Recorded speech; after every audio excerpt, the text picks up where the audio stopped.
మా బాబాయ్ విషయంలో గొడవ వచ్చింది. పేరు హరిబాబు, మా ఊరు కమ్మవారిపాలెం. ఇంటి పేరు కరణం, జల్లింక మండలం, నెల్లూరు జిల్లా.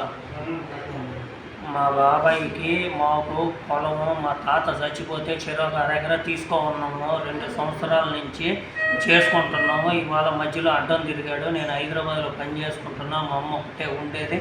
ఆమె నడవలేక పోవలేక మా బావకి ఇచ్చింది పొలం కవులకి. చేసుకుంటా ఉంటే నువ్వేంద్ర అడిగేదని చెప్పి మాట్లాడాడు. ఆ పొలంలోకి పోలేదు.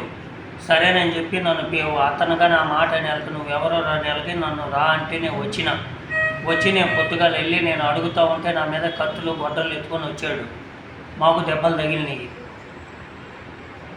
పోలీస్ కంప్లైంట్ ఇచ్చారా? పోలీస్ కంప్లైంట్ ఇచ్చాం. పోలీస్ స్టేషన్లోకి మా అమ్మ కానీ వారం 10 రోజులు తిరిగింది. ఊళ్ళో పెద్ద మనుషులకి చెప్పింది, అందరికి చెప్పింది. ఎవరి మాట ఏం లేదు. ఎవరు పిలిచిన అమ్మని ఇక్కడ తిడతానే ఉన్నాడు. సరే ఇంకో వాళ్ళని పిలిపించండి ఒకటేకద్దని చెప్తే నేను వచ్చినా. నేను పొద్దుగా వెళ్ళి మాట్లాడుతూ ఉంటే ఒక్క తమ్మున పొద్దులోంచి కత్తి తీసుకొని వచ్చి ఈ పని చేశాడు.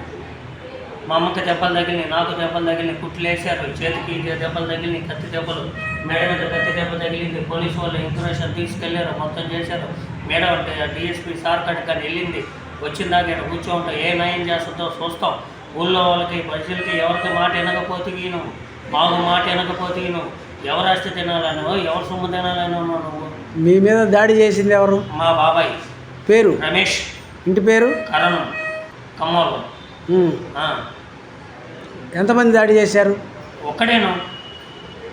నేను అడిగేదానికి వచ్చాను. హైదరాబాద్లో ఉండింది, ఇక్కడేమో లేను. పొద్దుగాల ఇంటికాడ నుండి ఇంటికి పోయినాను 8 గంటలకు అడిగేదానికి. ఎవరు సొమ్ము తినాలని చెప్పి నువ్వు ఇట్లా చేస్తావు, ఆడ మనిషి నీ ముందు తిప్పుతా ఉన్నావు. ఊళ్ళో పెద్ద మనుషులంతా అడిగారు కదా నిన్ను. అడిగితే నువ్వు ఈయనన్నావంట, ఏం చేసుకుంటూ కోర్టుకు వేసుకోమన్నావంట. అంటే నేను వచ్చి చేస్తున్నాను, మాట్లాడుతున్నాను. నేను మాట్లాడంగా నువ్వు కత్తులు గొడ్డలు ఎత్తుకొచ్చి మమ్మల్ని ఈ పని చేస్తావా? నిన్ను చింతకంత దెబ్బ కొట్టలేదు. మేము ఖాళీ నోట్లేంచి మాట అడిగావు. నువ్వు కత్తులతో ఈ పని చేస్తావా అంటే నన్ను చంపేస్తే నువ్వు మంచిగా బతుకుతావు అనుకున్నావా? ఆడ మనిషి పోతే పోయింది. అందుకనే కదా నువ్వు కత్తులు తెచ్చింది మా మీదకి. ఏ పార్టీకి వెళ్తాడో నాకు తెలియదు. ఆ పార్టీల గీటీల గురించి నాకు తెలియదు. అతను ఏ పార్టీకి వేసుకుంటా, నేనైతే అబద్ధాలు చెప్పేవాళ్ళు కదా, నాకున్నా తెలియదు. ఏ పార్టీ కన్నా వేసుకొని అతను నాకేం సంబంధం లేదు పార్టీలు వేసుకున్నా. మీ అమ్మగారి పేరు? హైమావతి. వయసు?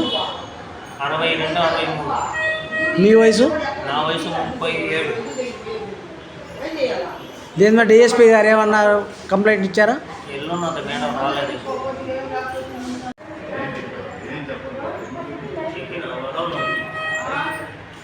చెప్పిన